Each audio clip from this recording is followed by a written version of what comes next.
What's really good, my people? Welcome into No Ketchup Chicago, for Chicago, by Chicago. I am your host, Sean Little. Nick the Quick's in the building. What's going on? More than an interesting week. Victory Tuesday, though. More than an interesting week, Very though. interesting week. The Bulls are in disarray. Disarray. Dysfunction. Mutiny. Bro, the Bears are evening out the Bulls right now. Yeah, This would definitely. be unbearable if the Bears weren't rocking like they are. Yeah, of course. Bears taking a lot of heat off that Bulls front office right now. A lot of heat. Yep. John Paxson dodging more bullets. A lot of heat. Yep, A lot of heat. Of course, yeah. How you doing? Good, man. Good. Dude, give me a quick rundown. I'm going to pull this up, make sure we're rocking right. How you been? What's going on? Pretty good, man.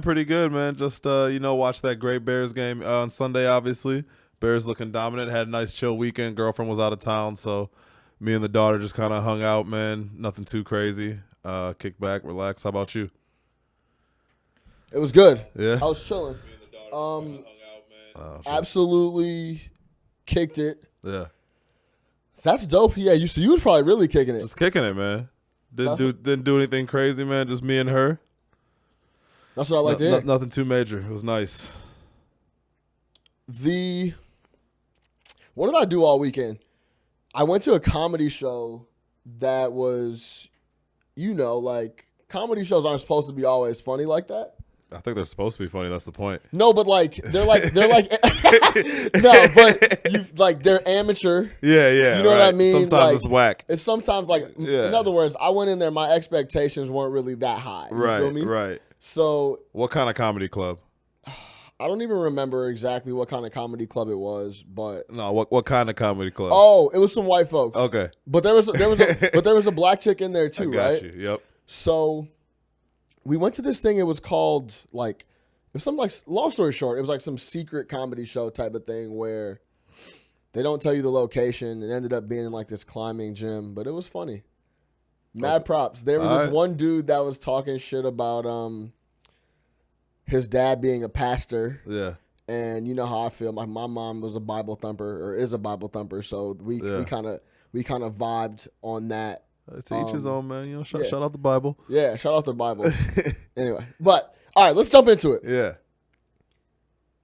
The Bulls are in disarray. 100%. I wouldn't even. No. They were in disarray when we talked last week. They were in dysfunction when we talked last week. This is something different. Have you ever seen anything like this before, ever? Nah. No. But it makes perfect sense. You know what I'm saying? I'm not at no point in any of these stories that have come out in the last 48 hours, and I mean it's hard to almost keep up with all of them unless you're on Twitter all day and trying to catch up with everything, because literally something new is popping up on the feed every day, but none of it is surprising me. Yeah. None of it is surprising. We just talked about it last week. This is what happens. So it's not surprising at all. It's sad, but at the same time, it's almost funny. Like I was telling you yesterday, like this is great for us. We got material every single week because it's not gonna stop. I don't even feel like we're at rock bottom yet. Like this is gonna continue to get worse. This guy is signed through next year, which I didn't realize last week. This is great. But no, I've never seen anything like this. Well, they didn't even throw the interim tag on him. That's what we talked about. Yeah. Right. So they Paxson plans on him being around. Yeah. And he's acting like he's around. This guy's acting like he's gonna be. He knows he's not an interim. He's not treading lightly at all. The exact opposite. Where to begin? Okay, right. Like that's what I'm like. Which part of the story? Where do we even start? Right. So last time we were in here, Hoiberg had just got fired. He just gotten fired. Boylen hadn't coached a game yet. It was that day. I mean, we went on Monday because he had gotten fired that day. We were just wanted to hop on, and we were both available to jump in here and talk some shit. So we're like, meet me Monday. We'll talk. Let's break it down. It Bulls. had to happen. Yeah. Yeah, no doubt. Yep. And you went crazy and went in. I loved it. It was great. Yeah. Now, fast forward to right now. Last night, the Bulls up at 11 at halftime at home against the Kings and lose by 17. Yep. And they love to do this at home, too. They do. Gave up 12 threes to Klay Thompson at home, lost by 56 to the Celtics at home, and then got blown out by the Kings. And just maybe the worst third quarter of all time. Got outscored 63-33 in the second half. Yeah. Had 14 turnovers in the second half and 12 baskets. Didn't they have 27 turnovers for the game? 27 turnovers for the game. So this is where we're at. This is from last night, but let's Well, hold on. An NBA basketball game is 48 minutes? 48 minutes. So 27 turnovers in 48 minutes is literally more than a turnover every other minute. Yeah, it's like a turnover every 80 seconds. If you watch the game, it's completely trash basketball. It's just terrible. Especially in the second half. It was really, really bad. Yeah. And De'Aaron Fox. He can ball. We knew that. But that's probably my third time watching him. And that's my first time watching him this year. Yeah. Like, I watched him a couple times last season. That was the first time I saw him for a full ball game. Fearless. Up close like that, where I was actually paying attention. Yep. He's a monster. You know me, man. I love those guys who were fearless in college, like that Kemba Walker type animal. Remember when Fox went up against Lonzo Ball and just absolutely crushed him in that tournament game, Kentucky versus UCLA? That's what I knew. Fox is a player, man. He's not scared of the moment. And those guys, that translates to the NBA. I'm sorry. And yeah, he's a baller, man. Yeah, fearless. He struggled in the first half, and then he just lit us up in the second half. Took over the game. Absolutely unstoppable going to the rack. Yeah, he was lightning quick. He was just going by people. Yep. But let's go to the beginning, right? So like we said, last week Tuesday, we shot last week Monday. That was Monday. Hoiberg fired Boylen in. Yeah. Boylen 2.0. So since Monday morning, let's give the timeline of since Monday morning, what has happened with the Bulls. Since Monday morning, I'm going to go through it right now. Yep. He's fired on Monday. They have a full they have a full Boylen practice. Yeah. Full Boylen practice Monday. They're at the Pacers Tuesday for Boylen's first game. Yep. Bulls play hard, lose a close game in Indianapolis. Wednesday, full 2.5 hour practice. Yep. Thursday, full practice.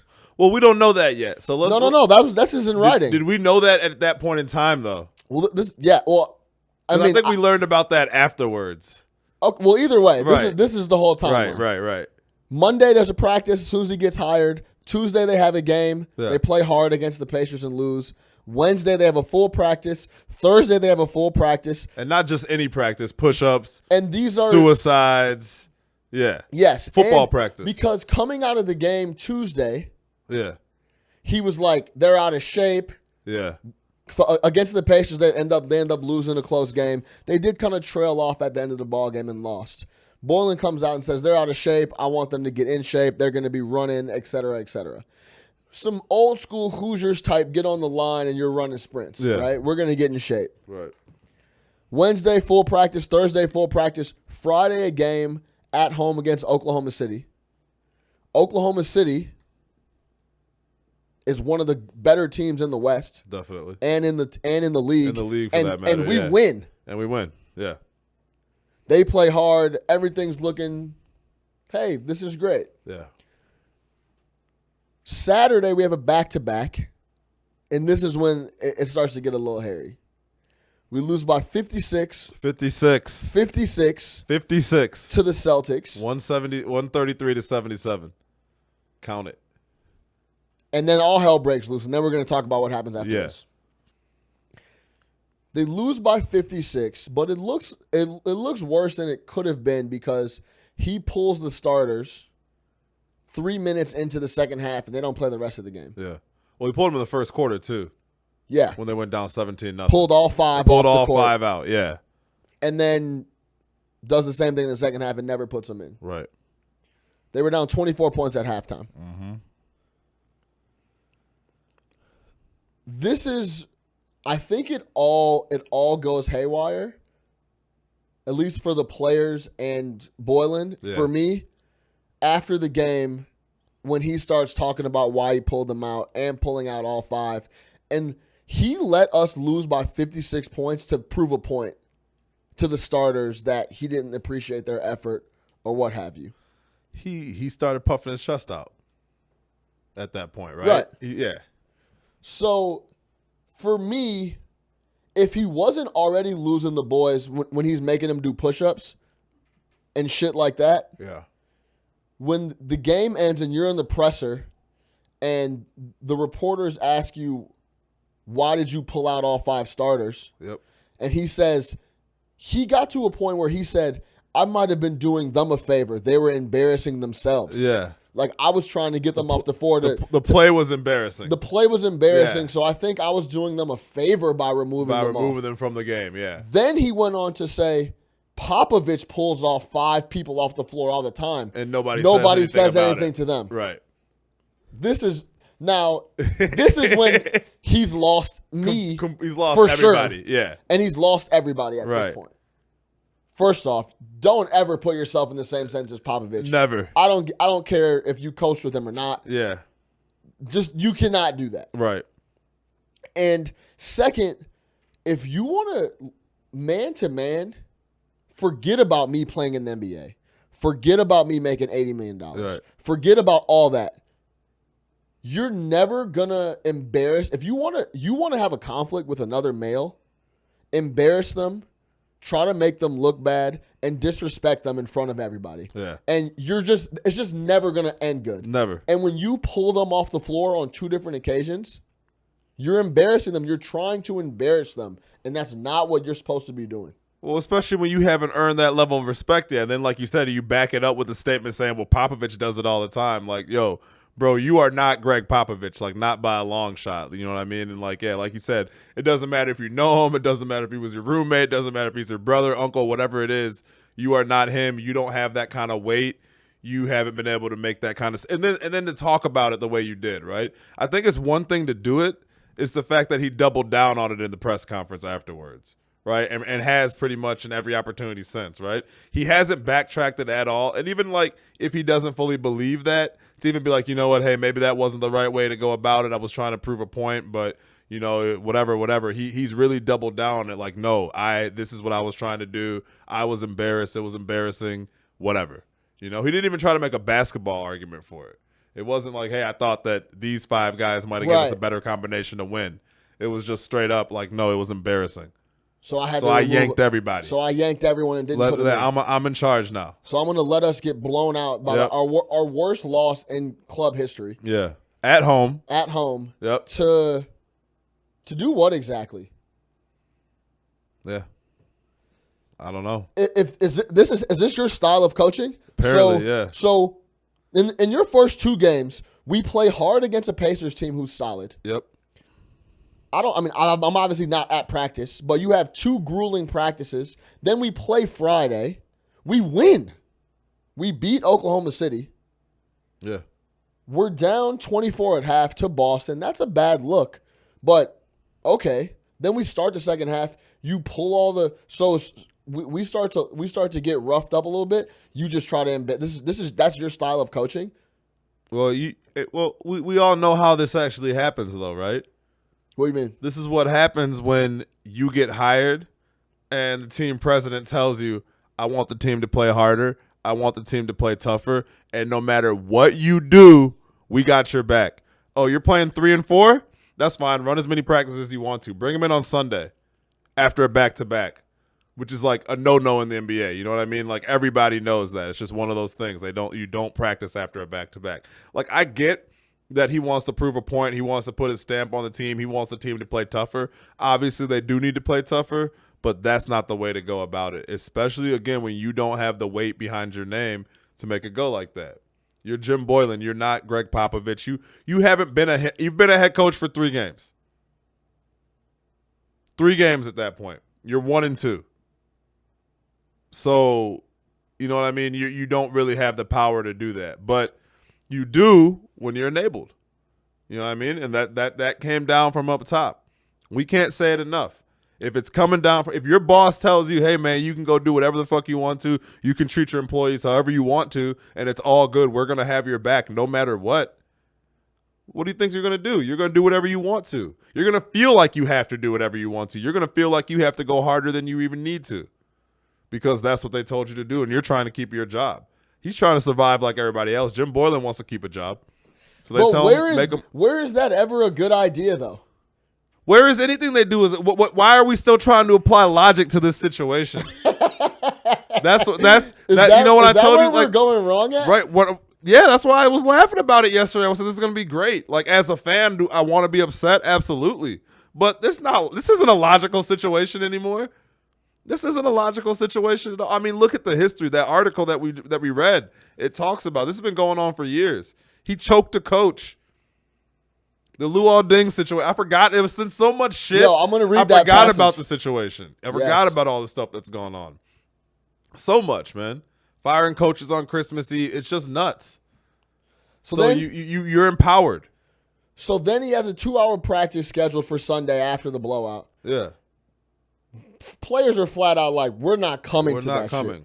We're not coming for that. Right. Certain players. And we know who it was. Yeah. Without a doubt. Right? I mean, you know what happened in that situation. I mean, it's almost everyone. No. Do we have the list? Who is that was Holiday and Levine. Okay. It was Holiday and Levine in a group message with the younger players. Yeah. That we know, right? Yeah. And who stopped it was Robin Lopez. Yeah, Laurie and Robin were like, we don't know. Nah, well, Robin.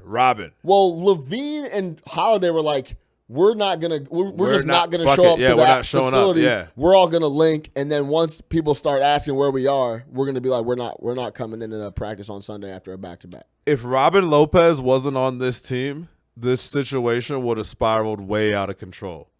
Here's why. He's the only person who's level-headed enough to know that, like, you just don't not show up to work. Like, you have to show up if you're scheduled to go to work, right? So they were all planning that. He wasn't. It came out. He wasn't on the initial text. They knew. So Holiday and all them trying to get the younger guys. Don't throw Rolo. Rolo gonna try to talk some sense. Right. Yeah, Rolo's gonna try to talk some sense. So they're trying to rally up the young guys. Like, yo, Wendell, Laurie, like, if you guys are in it with us, like, it's really gonna mean something because you guys are the young foundational pieces, right? But if you're Laurie Markkinen and Wendell Carter, if you're Laurie Markkinen, who do you think's been mentoring him the past 2 years? Probably Robin Lopez, right? Yeah. Another big man. Who do you think's been mentoring Wendell Carter this year? Yeah. Robin Lopez, right? So obviously they're going to check in with Rob and be like, hey, man, this is what's going on in the group text. They're trying to not show up. Rolo's like, no, that's not how you do things. We're showing up, and that puts an end to that. Zach LaVine and Justin Holiday were trying to have a full-on mutiny go on, and Robin Lopez put a stop to it. That's for sure. You can, if you read it, that's what it reads like. You know what I mean? There were certain players on one side. And who else? Because if you look at it, who else has weight in that locker room? Everybody else is a young player or Zach Archie. LaVine got all the weight. Zach LaVine's got all the weight. Holiday's been propelled to this status that I've been talking about forever where he has the greenest light in the world. So now he has the green light to cancel practice and shit like that. Right? He's a veteran guy on that team. Sure. Because he's been in the league a lot longer than most of those guys. Because he gets to shoot whenever he wants to, and it's great. Yeah. But no one's standing up to Robin Lopez in that locker room. I mean, he's not like he's a strong, aggressive guy, but like he's got that real veteran, like, yo, I've actually been in the league. I've played with a lot of different players. I've been on a lot of different teams. LaVine, you might have the money, but you don't have the, you know what I mean, the experience like I do. So if they didn't have Lopez, the situation would still be going on. It would have been a lot worse. Can you imagine if they didn't show up to the facility? Yeah. That shit would have been a nightmare. That's what would have happened without Lopez. It's already bad, but that would have just looked really bad. The Bulls did not show up to practice on Sunday. Like, Boylen scheduled to practice and nobody came. Yeah. That's the headline. Yep. That would have been some shit like you never seen before, right? Yeah. So the reason, let's rewind a little bit more. The reason Paxson got rid of Hoiberg is because he didn't like the energy. He didn't like, the culture, and he didn't feel like they were playing hard, or his style of basketball is basically how he put it. He didn't like how they were playing ball. He talks about the Bulls and how they should play ball and the culture, right? Shout out SB Nation Ricky O'Donnell. He dropped an awesome article. Yeah. Basically, I can't remember what it's called, but he basically says that John Paxson needs to relieve himself of his duties. He needs to quit, basically. And what I pulled, the biggest thing for me out of the article was the Paxson and talking about culture for the Bulls. But SB Nation Ricky O'Donnell pointed out that the culture for the Bulls is garbage. There's no, it's What terrible. culture are you talking about? Like, the culture we have and that you've installed is a bunch of bullshit. He goes, and I quote Ricky O'Donnell, SB Nation, Paxson loves to talk about culture.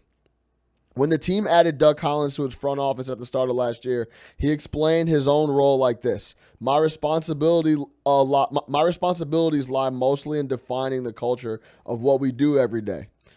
Let's talk about the Bulls under John Paxson. Bulls culture is assaulting your own head coach in the locker room. That's Paxson choking Vinny Del Negro. Bulls culture is misdiagnosing Luol Deng's injury and then questioning his toughness in the media when he was physically incapable to play. We all know they ran Luol Deng. Luol Deng was playing the most minutes in the league. Did he get a spinal tap or some shit? Year after year after year, he was playing the most minutes in the league. He was legitimately hurt. Paxson and those boys came out and were like, yeah, basically threw Deng under the bus that he was basically soft and he could be playing per se. The Bulls culture is creating a toxic locker room with rifts so pronounced they had to be settled on Instagram. That's Jimmy Butler, Dwayne Wade versus Rondo and the younger guys. That was incredible. I had forgotten about that. Yeah. That was 2 years ago. It seems like it was 10 years ago. So much shit has happened. Right. That got aired out. Bulls culture is one teammate punching another in the face and blaming the victim.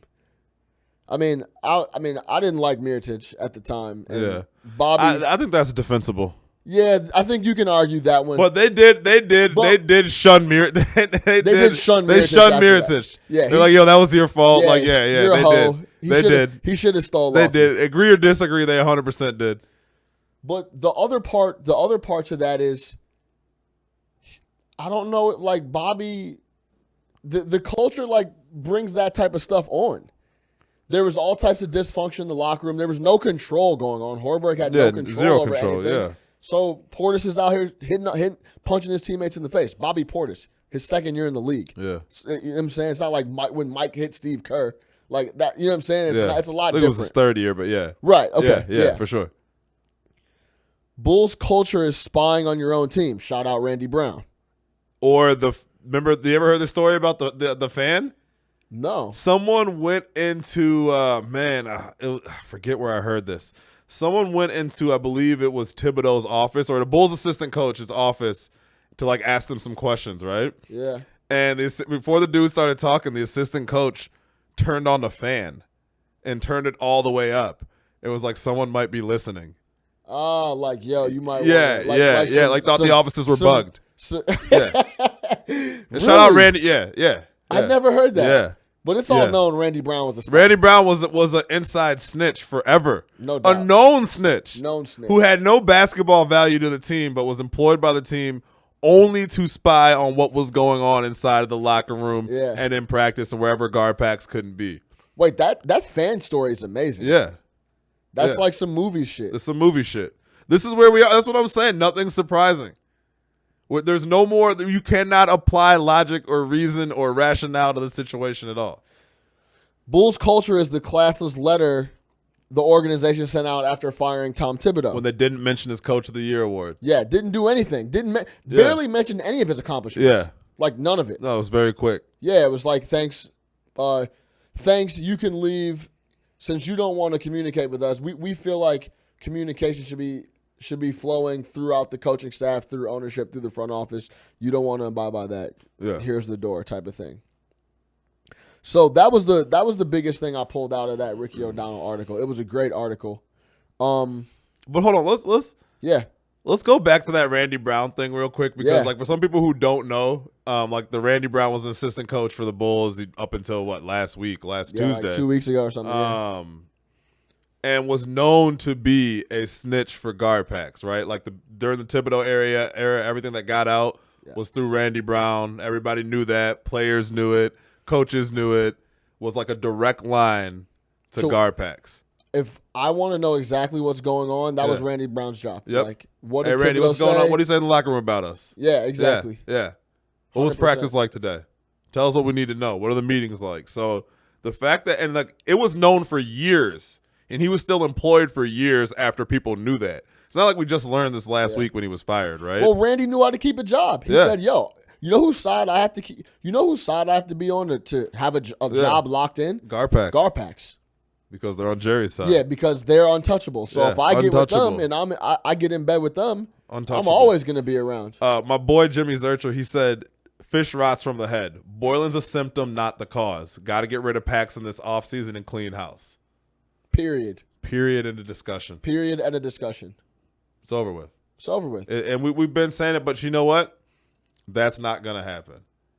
Said it last week. I'll say it again this week. I told you 2 years ago when we first started doing this podcast, I got no problem with the rebuild. I got a problem with who's leading it. This is where we're at. So at the end of the day, the ceiling's not the roof. Is Boylen just too extreme for the NBA, period? He might not. He might be an extreme coach, but I'm telling you, I think he's more extreme because they've told him to be extreme. It's almost like he's going the extra mile. It's like, I want to prove to Garpax that I can be tough, so I am going to have a practice at the end of a back-to-back. So the answer to that question is no, he's probably not too extreme for the NBA. He's probably like a Thibodeau or whatever, any other hard-ass coach. There's plenty of them. But he's going that extra mile right now because the number one thing they told him to do was make this team tougher. So he's trying to impress. Look, coach, I'm having them doing 2.5-hour practices. We're running sprints. We're not even playing basketball. We're doing push-ups. This is boot camp. Right. So, no, I don't think – but he's not going to last. I mean, he's already lost his team. Because now anything he does, anytime he, like, even when he actually needs to ratchet it up and, like, you know, really get on them, they'll immediately question him. Well, I mean, you can see that at the end of the game, towards the Kings game last night, he was trying to stop and talk to people. It just doesn't – it's just like – when you walk into a new situation as the leader, like, you really got to approach it the right way because you only get one chance to get those people. Boylen should have called Matt Nagy. Probably should have, yeah. You ever got like a new boss at a job and it's like, yo, instantly from the jump, if you don't fuck with that person, it takes a long time, if ever, before you will. It's the same thing. They don't fuck with them. He came in hard ass. They're not going. These aren't those type of players to begin with. You don't got junkyard dogs in there. You don't got Jimmy Butlers and things. You got some guys that have been paid. You know what I mean? And some guys are like the high pedigree guys, you know, high draft picks. Whatever, man. Stupid. It's the fucking Bulls. Now, I tweeted this last night. Pinned it to my profile. I'm going to leave it there until he's fired. The only recourse we have is we have to stop going to the games, bro. Everybody. Yeah. I know we're not going. Everybody needs to stop going to Bulls games. The only way Garpax gets removed is if Reinsdorf feels like he's missing out on cash. Pure point blank, period. Every single year, we lead the league in attendance. Yeah. No matter what. It's been that way. It's been that way forever. I believe we're also, like, percentage-wise, the most profitable franchise in the NBA. Stop going to the games. It's not going to happen. Stop buying Bulls t-shirts. Stop with that shit until he's out, bro. That's the only way. That's the only thing we can do, period. You want to know how fast that they'll fire them motherfuckers if he starts looking at the United States, there's 13,000 people. Oh, yeah, of course. You want to know how fast they'd fire him? Because that's going to cost him a center fielder. This is what I'm saying. Yeah. I mean, I'm not even being funny, like dead ass. Dead ass. It's money out of his pocket for other shit that he wants to do. Yes. He has two sports franchises. So, yeah, for sure. And one of them doesn't make money. We have one of the biggest buildings in the league, and we fill it every night. Every night. And our uniforms are all over the place. We sell jersey. It doesn't matter who we have playing. We fill up the building. Remember after the Jordan years, those sellout streaks still kept going on? It was a sellout streak lasted like 7 years after Jordan had left. Even when we were rock bottom, we were selling out. We had Tim Floyd, we were selling out. It's the only. They know that. It's the only thing we flaw. Our loyalty is too strong as Chicago sports fans. Yeah. Like, look, he looks at the Cubs situation. He knows you don't got to win in Chicago. You don't got to win in Chicago. Cubs didn't win for 108 years. You don't got to win in Chicago. Yeah, that's a good point. Make sure the city loves you. Be the show. No, the Bears we love the Bears right now. They've been riding off 86 since 86.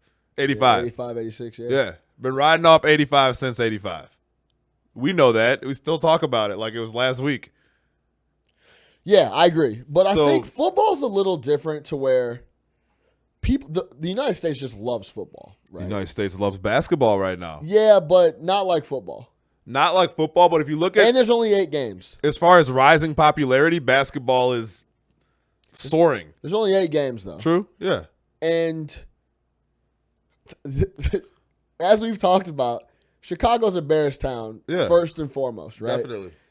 Americans love football. So, like, I can understand them going to a bad football team.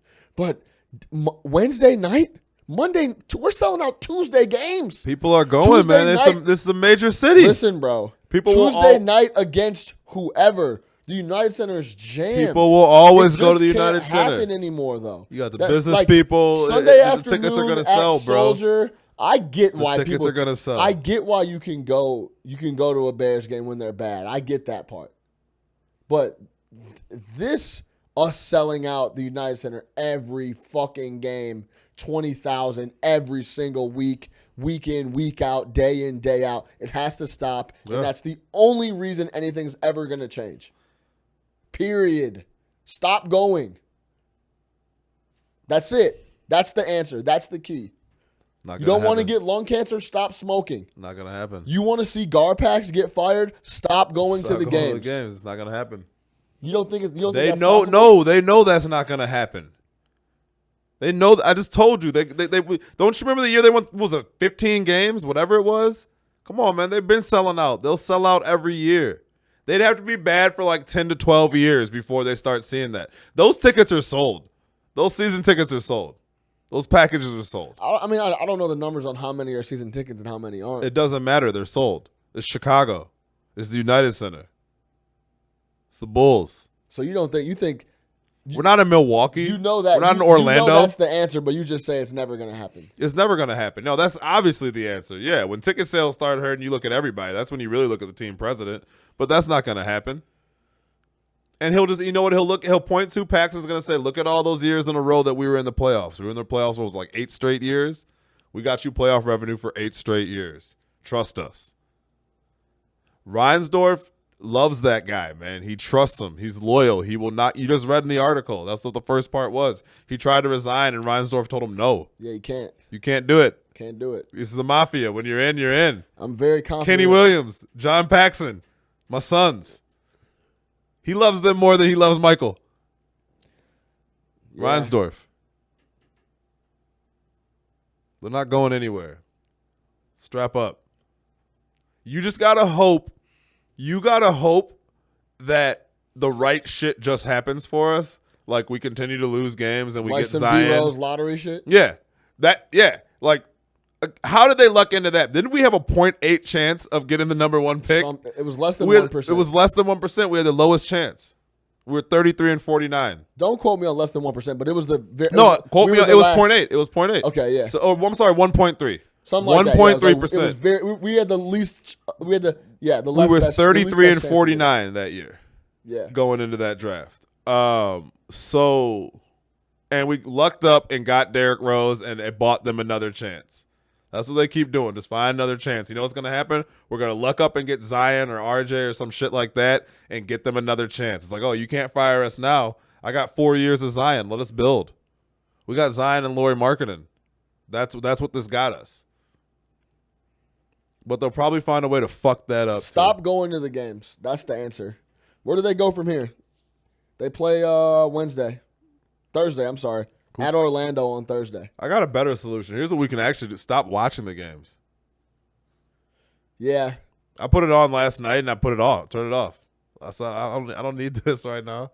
There's better games for me to watch. I got League Pass. Yeah, see. You want to watch the development and all that, I get it. But, like, if you really want to hurt them, stop watching games. That doesn't hurt them like going, though. Yeah, no, of course not. But it still hurts them. It still hurts them, no doubt. You know what I mean? It's just, what's the point? I wasn't watching the Bears, really, for a while. Yeah, that was John Fox. I was only watching the Bears so I can come here and talk about it. Those John Fox years were tough.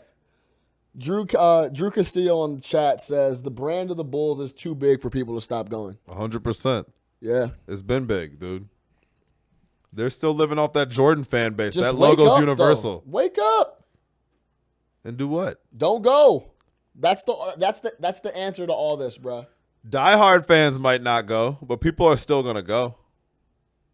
That's the brand for all this. Stop going. Any last thoughts on the Bulls before we move over to the shining beacon of light that is the Chicago Bears? Seriously, nah. Nothing left on the Bulls, man. We are where we are. Oh, one more thing.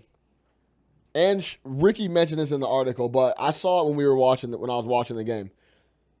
The Kings beat us. They walk off the court and are yelling. Yeah. Uh-oh.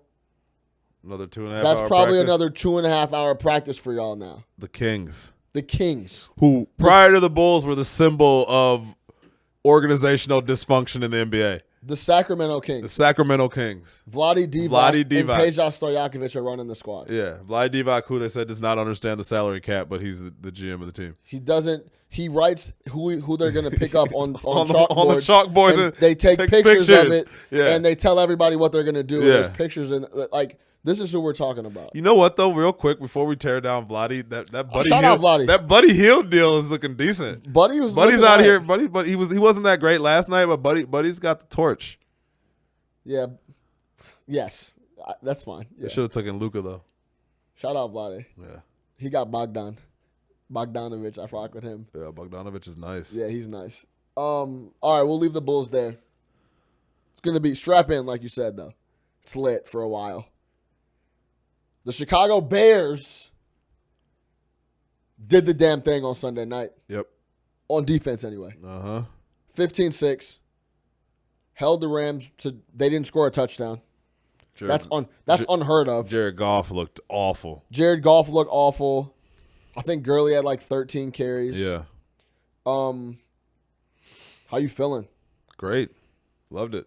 That was great. It wasn't the weather, so I don't even want to hear about that. The weather was fine. Yeah, I don't think. It's 30 degrees. It was fine. It was clear skies. It was the defense. We've seen weather in Chicago where like that affects the game. That wasn't the weather. That was the defense. That was Khalil Mack. That was that was the Bears defense, and that was a great play call by Matt Nagy on the what did he say he called that play? Did you watch the Van Pelt interview? Santa Slay? The Santa Slay, yeah, the Santa Slay play. Overall, man, the defensive effort was crazy. Brought Jared Goff back down to earth. 4 interceptions, just balled out. Khalil Mack getting to the quarterback. Akeem Hicks had a great game. Just played phenomenal, man. I feel great. I love that. You know me, I love 15-6. I'll take that all day. Jared Goff was 20 of 44, 180, and 4 NOs. Yeah. One's a throwaway NO. It's really 3 NOs. The one's a throwaway NO at the end of with the little Hail Mary to Eddie Jackson. Yeah. I was watching the Hail Mary, and I'm like, if this ball gets anywhere near Eddie Jackson, there is -% he's going to knock this down. That was a free interception. It's a free NO. Free interception He's for Eddie picking Jackson. that all day long. Yeah. He loved it. I think you laid it out perfectly in the episode before. You're like, I'm not scared of the Rams. Like, that was that. Like, when I started to watch the game. Yeah. And as it got closer to kickoff, I was like, Nick is dead on. Like, loved it. I'm not scared of these dudes. Like, we're in Chicago. It's going to be loud. Like, these dudes don't really scare me like that. You know what I'm saying? I mean, I don't know how the Bears – remember we talked about it last week? It opened at -4.5? Yeah, it went down to 3 and the quick. Bears got plus – that's crazy. Yeah. Plus 3.5 was a gift. But yeah, I was not scared at all from the get-go. The Bears were ready to play. Defense was playing hungry. Trubisky looked awful. And it was just the same shit where, you know, the overthrows and the same things we've been talking about. I'm not going to kill him for it right now. You've heard what I thought about this already, but he's got to play better. But again, Nagy's play calling was able to overcome a lot of that. The Santa Slay play was awesome, but the defense, man, the defense overcame rabid dogs.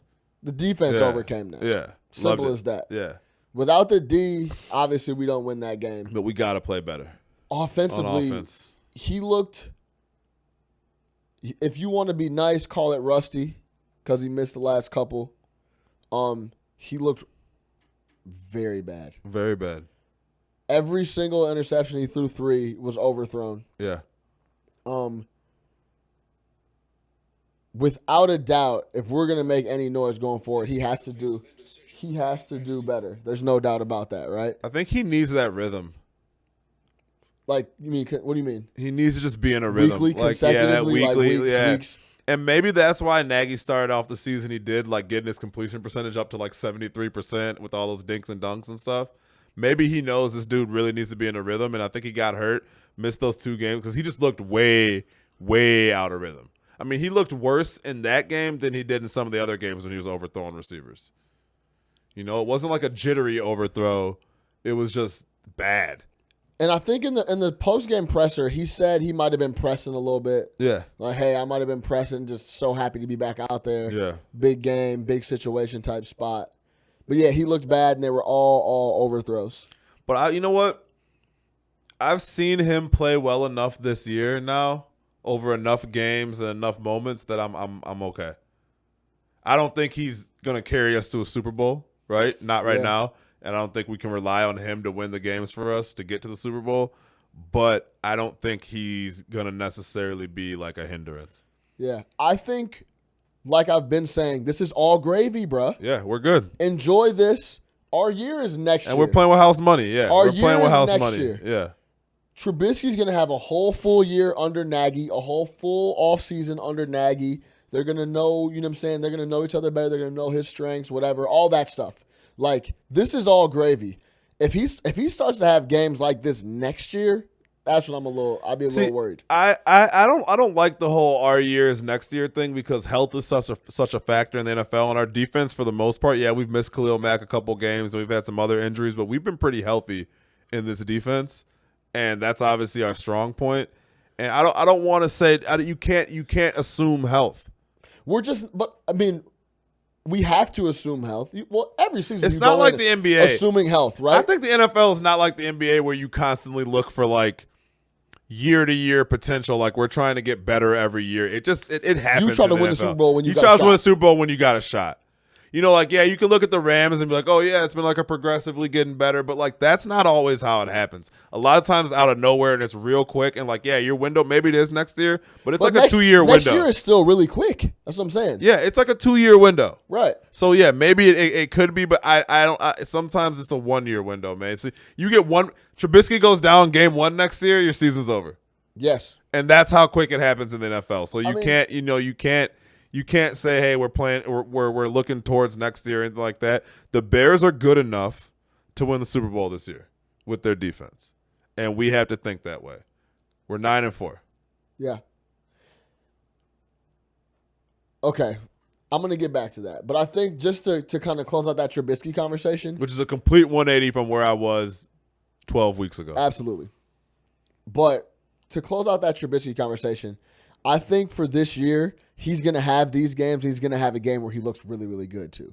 I think it just kind of depends on a lot of different things. Well, that's where we are with him, yeah. Yeah, that's where we are with him in his first full year with a new coach and a new offense and a new team. Right. And I'm okay with that, right? That's fine. So next year is when you want to see that every game, he's not like, okay, he has a bad game here or there, but he's playing ball for the vast majority. For him, yeah. Not for the team, but for him, yeah, definitely.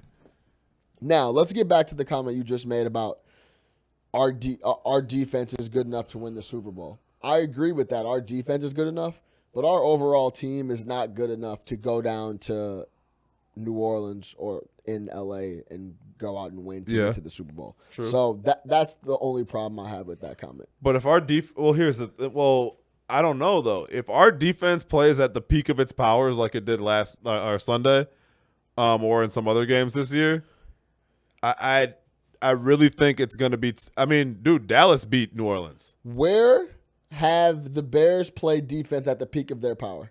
At home. Yeah. Period. I get it. See what I'm saying? I get it. So, yeah. It's at Soldier Field. You don't want to play the Saints. Yeah. I'll play whoever you want. Yeah. You start talking about going to New Orleans. Well, that's the one place you just don't want to go. It's almost impossible to win there. Yeah, it's impossible. It's almost impossible. It is impossible to win there. I don't care who you are. And AFC, NFC. Yeah. Go down there. It's going to be very, very hard. It's very difficult. So, rank your teams in the NFC. Like, what did we learn about the Rams, if anything? Can you, if you're the Rams, you just write that off, and it's like, hey, that was an OD defense. They played their ass off. Goff was a little shook, but they're still. Yeah, no, they're still up there. Yeah, they're still definitely up there. I just think they ran to it. No one was beating the Bears on Sunday. So is it still what? Is it still Rams, Saints, Bears? Saints, man, the Saints. Or Saints, Rams, Bears? Probably Saints. No, I think the Bears are. I think it's Saints, Bears, Rams. Wow. If we're talking about right now, the Seahawks, and the Cowboys. Yeah. And just take away the record, the Cowboys are on fire right now, and Seattle's on fire right now. You mock me for my Seattle pick. You got the Rams behind the Bears? Yeah, I do right now. Why? Why is that? Because we just showed that we're a better football team than them. Wow, really? Yeah, you really believe that? Yeah, I've never been, dude. So here's the thing, man. Like I'm scared of the established quarterback. Nothing scares me more than the established quarterback. So when we talk about going to New Orleans, we're talking about going to play Drew Brees. That scares me. We talk about I don't give a fuck how bad the Packers are right now and how disorganized they look and how dysfunctional they look and how many Joe Philbins they have. Cut it out. But here's what I'm trying to tell you. They're huff. They are huff. But nothing terrifies me more than the established quarterback, right? So Goff, to me, he's having a great year. He had a great year last year, but he's still Jared Goff. You know, I don't. Jared Goff doesn't keep me up at night, even though he's playing great. He's still Jared Goff. He's got a few more miles to go, right? Man. So that scares me. But you know who does scare me? Russ Wilson. He's done this before. Those guys scare me. Dak Prescott does not scare me, but Zeke Elliott's a monster, and they seem to figure out how to play with that team. Feed Zeke. It's pretty simple, right? I don't know what took them so long, but literally feed Zeke and get out the way. Action, play D. Run play action, play D. Yeah. You have Zeke Elliott. He's a monster. Yeah. So yeah, I'm not. But look at the Rams. But look at the Rams' 2 losses at New Orleans. Yeah. And in Chicago.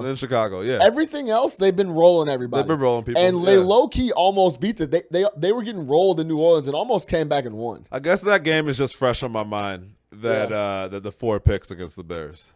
He just looked awful. But the same argument could be made for the Bears. It's like Mitch Trubisky's not scaring anybody. No. He's behind Jared Goff. But it's just to see what happened. When they came in there, I think the Bears, we know the Bears are better than their record.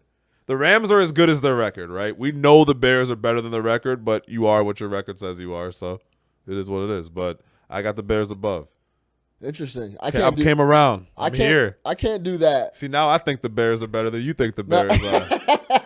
No, the Bears are great. They're the third best team in the NFC. It's a toss-up there. It's a toss-up there. They're the third best team. I don't think it's a toss-up. I mean, you might be able to toss up the Saints and the Rams. They might be interchangeable. I think what the Rams did, the Saints' home field advantage is just too strong. And I think what the Rams did, or the Saints did in Tampa Bay, is a bigger deal than people are making it.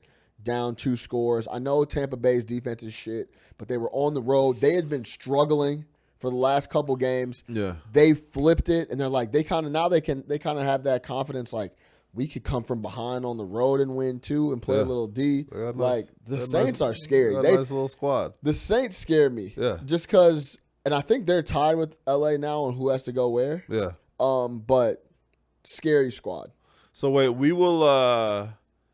So if we win the division, right, we get a first game at home, I believe. Not what we get the bye, right? No, don't 2 teams get the bye? Top 2 teams get the bye. Yeah. So that would be the Saints and the Rams right now. So we play a wild card team, right? At home. Yeah. At home. Who would the wild cards be right now? The wild cards right now in the NFC. Hold on, let me see. Am I following me to push you to work? No, you're good. Oh, it'd be the Seahawks. Yeah. Who I'm not scared of the Seahawks coming into Soldier. It'd be the Seahawks and hold on. I think it's the Seahawks and the Skins. Yeah, I mean, who's fighting is the Seahawks, the Redskins. Yeah, the Seahawks, the Redskins. I guess the Panthers are still in it. Yeah, it's one of them too. Yeah, I'm not scared of any of those teams at all. Not coming to Chicago, at least. I would not ever want to go to Seattle, but that's not going to happen. Washington, Philadelphia. I hope it's Washington. Yeah, bring on Mark Sanchez. Bring on Josh Johnson. Bring on whoever you can find from the street this week. Yeah. Sanchez down 40-0. Yeah. I knew I should have picked that game. I know, bro. Because that's the type of game that the Giants will win 40-0. Yo, like that's the most Giants shit yes. of all time. For those who don't know, me and Nick the Quick are in a pick'em with a bunch of the homies, and That was such a layup. we were talking about picking the Giants for the W to get to, you know what I'm saying, to keep moving up in the standings, but no one did, and it was a rout. It was they had Mark Sanchez playing quarterback. Yeah, bro. Yeah, That's an automatic that shit was go the other 40-0. way. We play Green Bay. Yep. That's this week, yeah? Is that the next game? Yeah. Yeah. And remember, Aaron Rodgers was like, "Yeah, we do pretty well against them." Yeah, he was talking all that shit. He's And the going to run the Bears table. yeah. I hope they come in and we mash them. They suck. I don't know why anyone can't say that. They do suck. No, they don't. No one says that though. The Green Bay Packers are ass. Yeah, they're a bad football team. And you know who's even worse? That they just beat Atlanta. Yeah, ass. Atlanta's been trash. They're hurt. I get it, but they're whack. They're hurt from being up 21-3. You know what I mean? So they come in next week. I want to mash them, and I think we have a very, very good chance to do that. And I want to see Mitch get back right. Yeah. You want to go over these contracts real quick? Yeah, let's. We're gonna close out the show with a fun segment because Ricky in the SB Nation, Ricky O'Donnell SB Nation, that dropped the great John Paxson needs to resign article today. Go check that out if you haven't. Mentioned that the Bulls Paxson signing Dwayne Wade was the worst contract in Chicago sports history. Not even close. Not even close. Not even close. I got some good ones. We can't support that, right? I got some winners. Me and Nick the Quick did some digging off top. My first person that first jumped to mind to me. Who we came to mind first. So when I was reading the article and then I talked to you about it before we started, the worst contract in Chicago sports history for me was Ben Wallace. 4 years, $60 million. 4 years, $60 million, and it lasted 1 year. That was okay, and the rest of it was complete garbage. So didn't we sign him to be the Shaq stopper? That was the year that was when the Heat had Shaq and Dwayne Wade, and we signed him because we thought that we could go up against Shaq that year in the Eastern Conference Finals. We had Ben Gordon, Kirk Heinrich, all those guys, right? Isn't that when we brought Ben Wallace into the fold? Yeah, that was right when Kirk and those boys came on and they were balling. They tried to tell us he was underused offensively in Detroit. Yeah. That boy had no offensive skills. No offensive skills to whatsoever. speak of. Was he like a 40% free throw shooter or something? It was something crazy.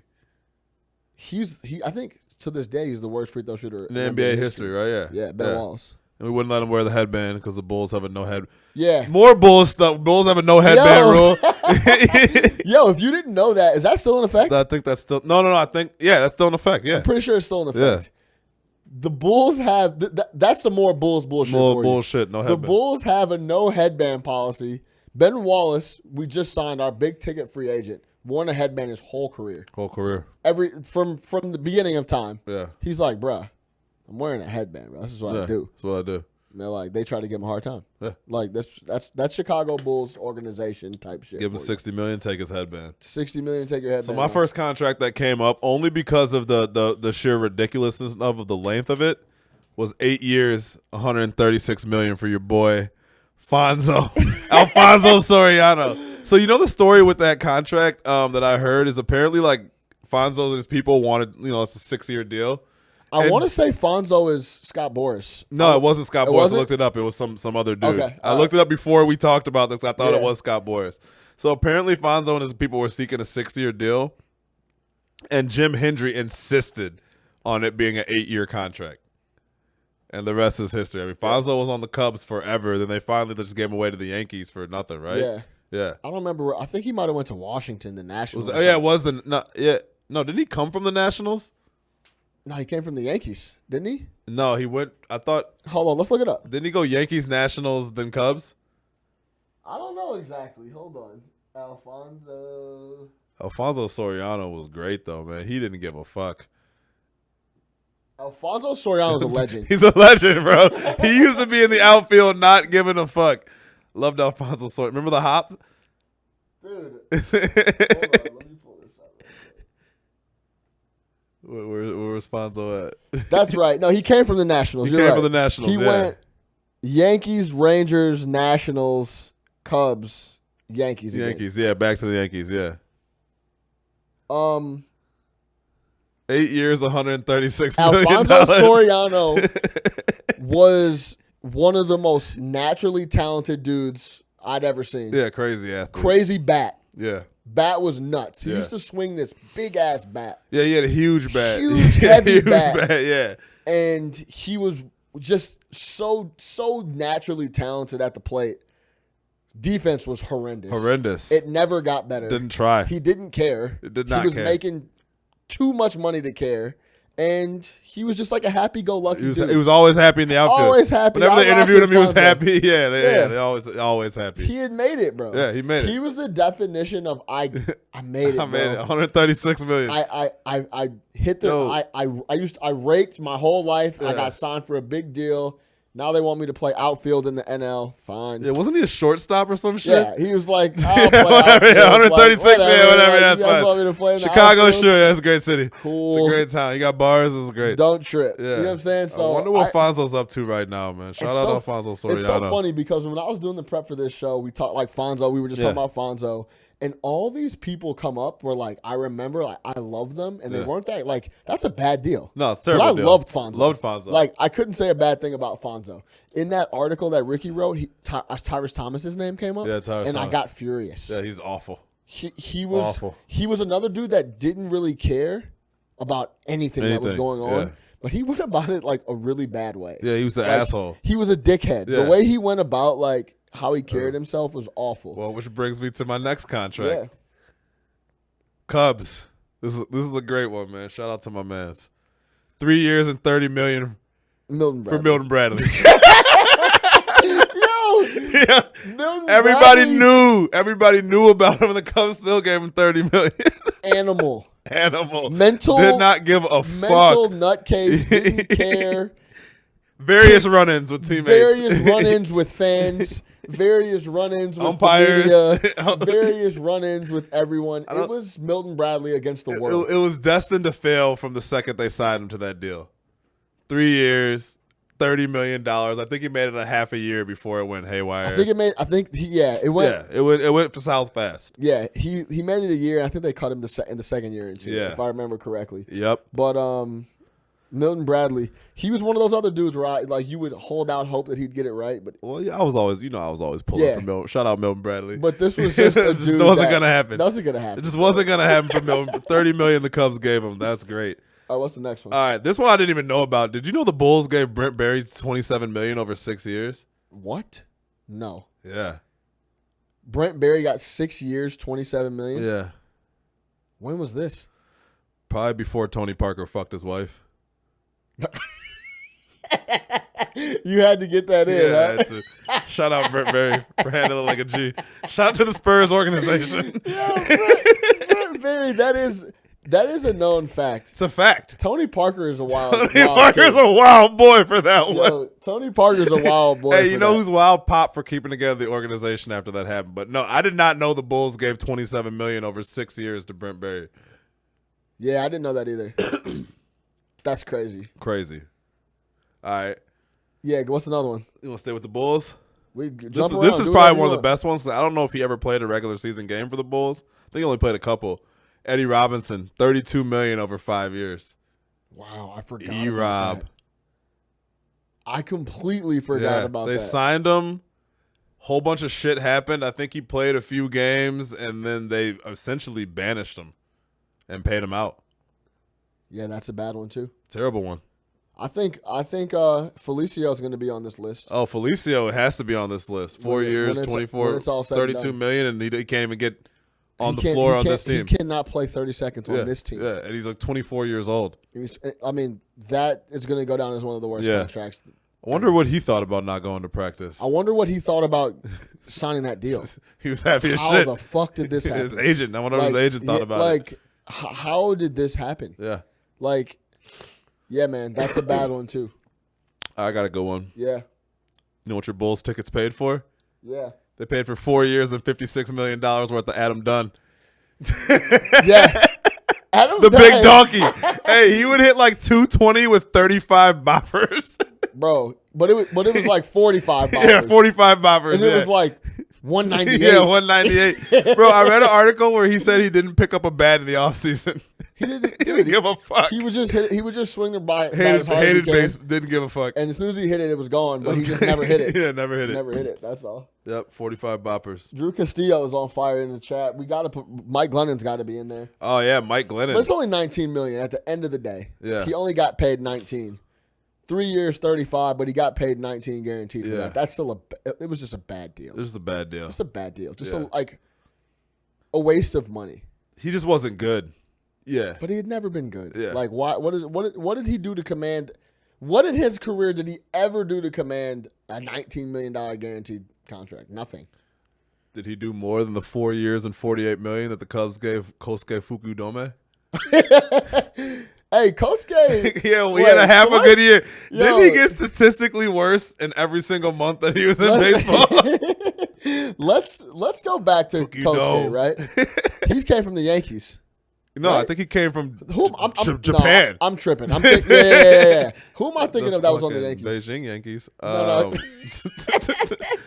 Who am I thinking of that was on the Yankees? The other Asian cat. Hideko Matsui. Hideko Matsui. Yeah. I just confused Fukudome with Matsui. But That's bogus, bro. Kosuke was a bad sign because he had promise, though. He was supposed to be that guy I mean, obviously, when he came over. And there was a couple games that there was a couple instances and stretches He was good where for a he while. played good ball, right? And everybody had the headbands. Remember the Fukudome headphones? People had Fukudome headbands? jerseys, bro. Which was low-key super racist. The Cubs got a Japanese dude and everybody gets samurai headbands. You think that's racist? That shit was racist as fuck. But it was just showing love, though. That'd be like if the Hawks signed a black dude and everybody Got afros? Everybody got an afro, and you know what I'm saying? Like, you know what I mean? Or like some cocoa butter Yeah, lotion. some cocoa butter, like, yeah. We love Jamal. Yeah, that might have been a little in this climate. Yeah, in this climate. In this current climate. Oh no. That might have been a little. Everybody got some Yeezys, like, hey. But nah, man. Shout out all those. You know what though? Shout out all those people for getting their money. Yeah. Jalen Rose said it best. If somebody's willing to pay you, you're worth it. No doubt. If you can get someone after all the people that these contracts have to go through, yeah. If it can get cleared and you can get that piece of paper in front of it, all you gotta do is sign, and your money's guaranteed. 100%. I will say this: all the deals we named are all in baseball and football basketball and baseball for the most part. Yeah. So that's guaranteed cash. If you can get that in front of you, bro, congrats, man. Yeah, oh yeah. If you get it in football, 3 years, $30 million is really like 1 year, 800,000. Right, exactly. So like, that doesn't even matter, right? Yeah. My boy Jay, Sports and Shoes TV, is Hayward considered a bad deal? Gordon Hayward? Yeah.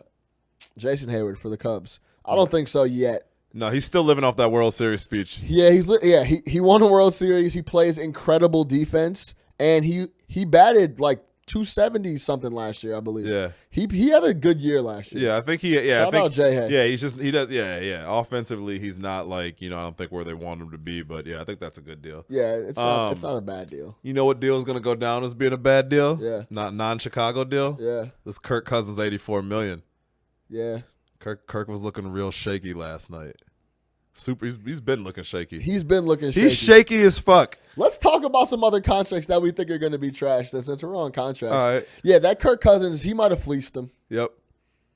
Gordon Hayward, since we brought up Hayward. Gordon Hayward might have. He looks bad. He looks bad, bro. He looks very bad. We talked about that for a second, I think, a couple weeks ago. He looks sus, bro. Yeah. Like, he doesn't trust his ankle yet. No. And he doesn't know.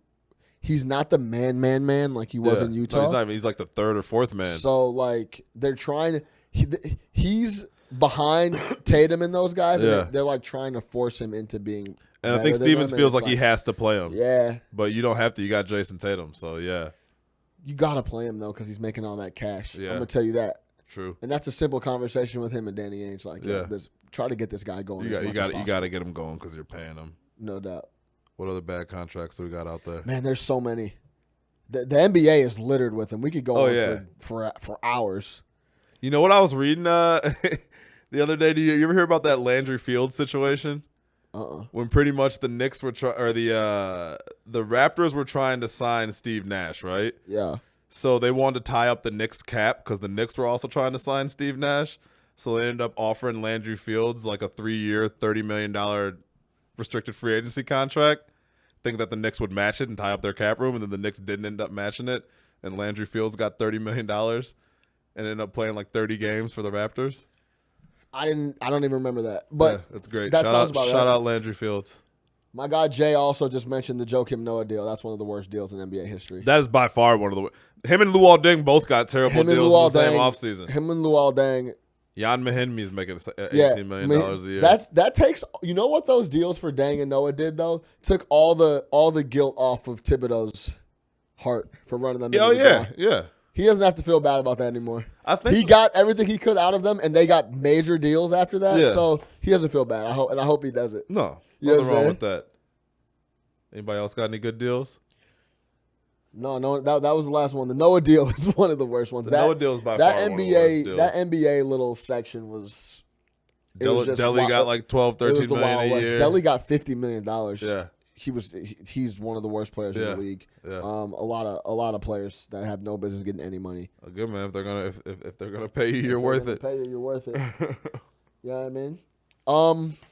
That's it for us, man. You got anything else you want to get out of here before we get out of here? That's all I got, man. Bears, Packers. Let's get it going. Stay locked on this Bulls situation. Obviously, that's going to be a wild ride. Yeah, for sure. And I think that's another one of those things where just I know you're upset because I'm upset about, you know what I'm saying, our basketball franchise being in shambles.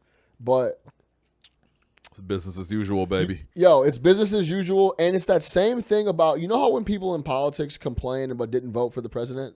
Like, it's the same thing for me now with the Bulls. If you're going to the games all the time, and you're spending all your money at the United Center, I don't want to hear you complain. Stop going to the games. Period, point blank. That's it. Let's just hope this all ends in Zion. Hopefully. Can Zion play next to what is Zion in the NBA? I don't mean to drag this on. No, we can. Is he a 3? Is he a 4? He's an absolute Ben Simmons that plays the 4. No, I mean, Ben, in other words, he's just going to the rack. So can he play with Lauri Markkanen and Wendell Carter?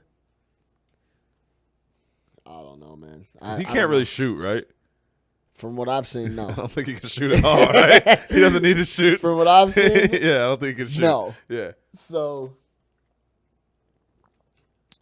but yeah, man, that's it. I'm going to do a podcast with Pops coming up here in a couple of days. He wants to get on the mic. He said he got some thoughts. Man. He's going to talk about LeBron for 2 hours. If you don't know about Pops, you're in for a treat. If you haven't heard one of those, we're going to do a little rant with both me and Big Little. So I'm excited about that.